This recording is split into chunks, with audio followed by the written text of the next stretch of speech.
Salve, salve família, aqui quem fala é o Lutz do canal Cortes Podcast e no meu primeiro mês monetizado eu já fiz $3.000 só seguindo o que esse cara fala no curso dele. Então se você quer ganhar dinheiro com internet e YouTube sem nem precisar aparecer, confere o primeiro link na descrição. Mas mesmo assim, a população brasileira é a que mais acredita em fake news no mundo. Concordo. Então nós também temos o efeito manada de lideranças políticas que dizem A nas redes sociais, por mais seja um grande absurdo, e vira A para todos os seus seguidores. Então eu tenho uma tese de como que a gente pode mudar isso. Primeira coisa, assim, quando a gente tira uma foto do Congresso Nacional, eu, por ser mulher jovem, vindo da periferia, sou exceção da exceção. As pessoas são muito parecidas. Eu não tenho nada contra o estereótipo do homem branco, mais rico, mais velho, etc. É só que o Brasil é um pouquinho mais do que isso. Eu queria que ele estivesse lá, e as mulheres também, e os negros também, e os periféricos também. Mas quem elege é todo tipo de pessoa, não entendo isso. Por que ele não se coloca lá? Eu vou te dar duas dicas. Primeiro, você tá vendo a discussão para aumentarem o fundão? Sim. Isso é para manter o status quo. Claro. Por quê? Nós temos campanhas no Brasil que são muito caras. Então, primeiro a gente precisa de uma reforma eleitoral para baratear o custo da campanha Por que política. ela é cara, você sabe? É o sistema eleitoral, que é assim. Então, por exemplo, a gente tem um estado como São Paulo gigantesco. Eu fui a sexta mais votada aqui em São Paulo.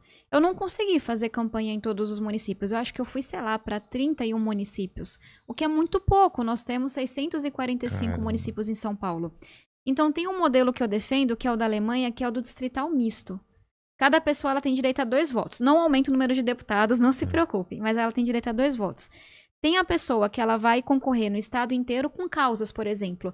Ah, eu sou o deputado do combate à corrupção, da pauta ambiental, da pauta animal, da educação, etc. Mas a gente vai dividir, no caso aqui de São Paulo, o estado em 35 distritos. E aí vai ter o representante daquele distrito. Tá. Por que isso é muito legal? Porque metade das cadeiras são campanhas muito mais baratas. Então você sabe, olha, eu tenho que fazer campanha aqui no meu distrito. Vamos dizer que aqui em São Paulo, não sei porque eu não fiz a divisão, né? Seria a zona sul da capital. Tá. E que se a pessoa que se eleger por aquele distrito, ela vai ter que prestar contas. Claro, todo mundo vai saber quem é o deputado daquela região. Bom, piorou a situação aqui no meu distrito. Então, o cara não tá fazendo um trabalho bom. Então, essa é uma coisa que eu defendo, porque já é provado que isso reduz o custo da campanha. Você diminui o lugar onde você tem que fazer campanha. E aí, o que o Congresso tentou aprovar, mas graças a Deus e ao Senado e Simone Tebet não conseguiram? Distritão, que é o oposto. O que é Todo mundo tem que fazer campanha no estado inteiro. É como se fossem várias campanhas a governador. Primeiro colocado, segundo colocado. Sei. Então, só para dizer que a gente tem um sistema atual, tem um que a gente sabe que vai melhorar e uma parte da política tenta piorar. Tem um sistema atual que é proporcional, que é o que a gente vota hoje. Tá. A gente defende o distrital misto. Tentaram aprovar o distritão, quase conseguiram. Tem um sistema hoje que é de financiamento público. O que eu acho que é importante, porque a gente sabe que teve muita corrupção. O fundão eleitoral. Tá. Mas é muito dinheiro. E sabe qual é o principal problema? Esse dinheiro... Ficou em quanto? 3 bilhões? Não fechou ainda. Não fechou. Tentaram 6 bilhões, se eu não me engano, 5,9 não passou.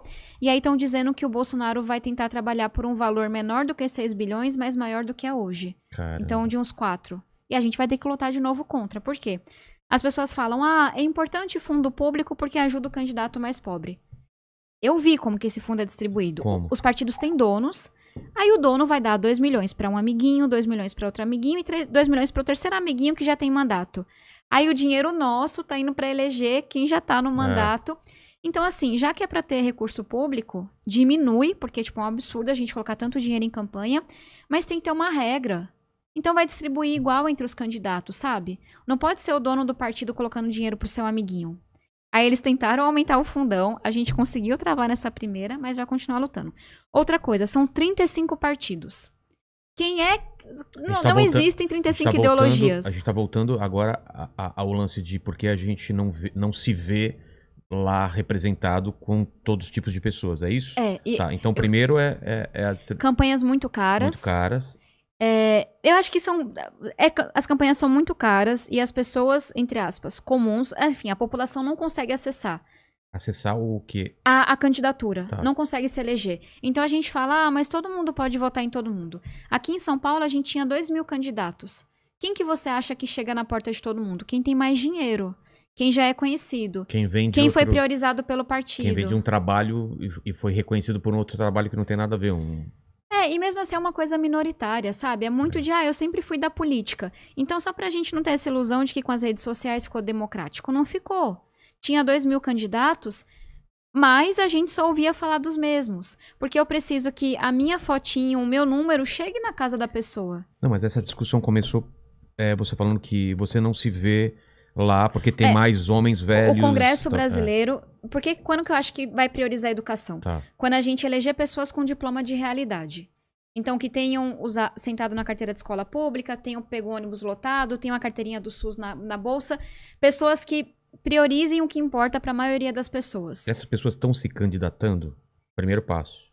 Só para continuar, concluir aqui. Então, para mim o problema tem muitas pessoas lá que não têm diploma de realidade. Tá. As dores do Brasil não estão lá representadas. Vivem uma realidade que não é Vivem na Ilha da Fantasia de Brasília. Pronto. Exatamente. Como é que eu acho que a gente tem que mudar isso? Incentivando outras pessoas a furarem esse bloqueio e se candidatarem. Isso está acontecendo. Ano passado, eu apoiei mais de 100 candidatos no Brasil inteiro.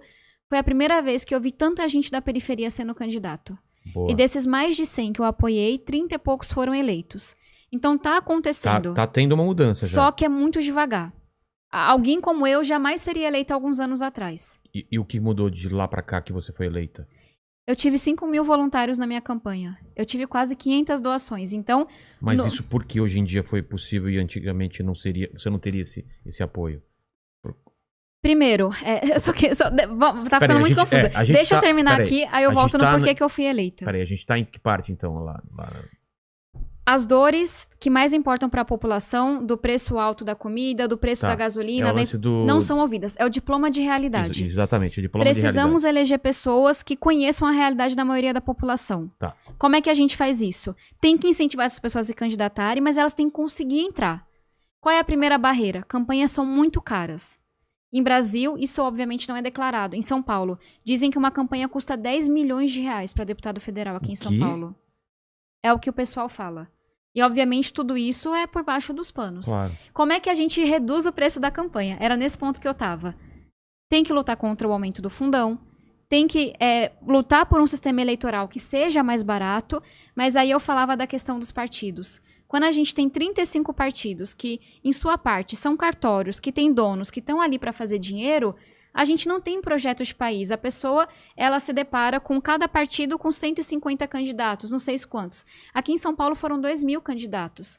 A pessoa que vem da periferia, que tem uma ideia legal para a educação, que tem um projeto massa na sua comunidade, ela não é ouvida nesse barulho todo. Então, para resumir, eu acho que a gente tem que diminuir o número de partidos e tem várias formas da gente fazer isso. Acabar com as coligações, como já aconteceu.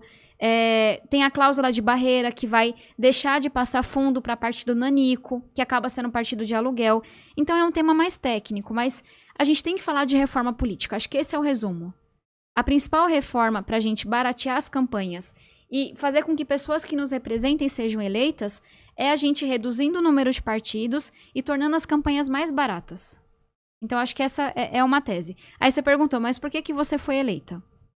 Hoje não seria Primeiro, 20 anos atrás. 90 anos atrás, mulher não podia votar nem ser eleita. Tá. É a primeira dificuldade. Sei lá, 20 anos atrás, alguém como eu provavelmente não teria terminado o ensino médio. Meus pais não terminaram, mesmo sendo super inteligentes e esforçados e não sei o quê. Mas tem outra coisa, que aí muda um pouco do que está acontecendo. Eu trabalho com educação desde os 15 anos de idade. Então, quando eu decidi me candidatar, primeiro que outras pessoas também estavam se candidatando pela primeira vez. Eu acho que isso vem desde 2013.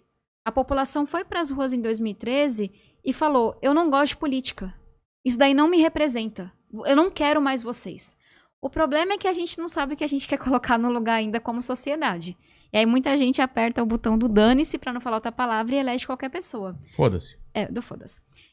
Então, acho bonitinho ela falando palavrão, né? Ela fica com vergonha. Não, eu falo, mas não tem gente tipo que a se Sandy, incomoda. né? Falaram que você parece a Sandy, né? Não, mas eu falo palavrão, mas até isso as pessoas criticam nos comentários. O povo tá muito chato. Mas enfim, então tem uma coisa que a população começou a olhar pra política. A população olhou e falou, não quero mais isso. E aí não viu uma outra... Tá, a gente não quer mais isso. A gente quer o quê? Eu acho que isso é uma coisa que vem... não da minha geração em termos de idade, mas da gente que tá discutindo política.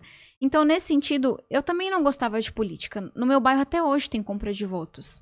Sabe, os políticos da região nunca estão lá, somando seus cabos eleitorais. Então, Pra mim foi um processo de, eu não gosto de política, isso não é pra mim, mas, cara, eu gosto de educação. Eu quero mudar a educação do Brasil, mas tem que ser por meio da política. Então, eu acho que enfim, em 2018 teve muito isso. De muita gente que não era filho de político, que não era de partido, falando, cara, eu tô aqui lutando por essa causa, mas eu tenho que entrar na política. E aí você viu o surgimento de vários movimentos de renovação. Sim. Começou a ter escola para quem queria se candidatar pela primeira vez. Eu faço parte de um movimento que eu acredito, de muita gente que não é desse mundo político.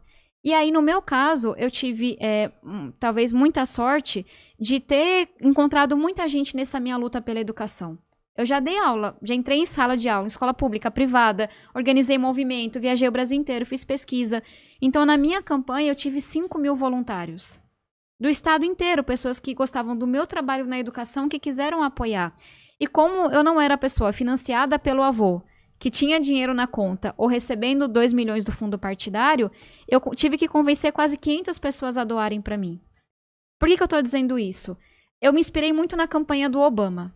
Eu fiz faculdade nos Estados Unidos, eu sou muito fã do Obama, e ele fez muito isso, sabe? Como que ele enfrentou as famílias que já estavam lá, etc. Ele fez vaquinha. Ele saiu na rua, ele teve muitos voluntários. Então eu consegui furar o bloqueio. Mas não dá pra gente depender da pessoa ter uma trajetória tão diferente como a minha, conseguir juntar 5.000 voluntários, quase 500 doações, porque a competição é muito injusta, tem que ser uma coisa de grupo, de mais pessoas, entende? Então, enquanto a gente estiver competindo com os grandes caciques, que estão colocando 10 milhões de reais na campanha, comprando voto, fazendo coisa errada, etc., vai demorar muito para pessoas que, de fato, representam a população serem eleitas.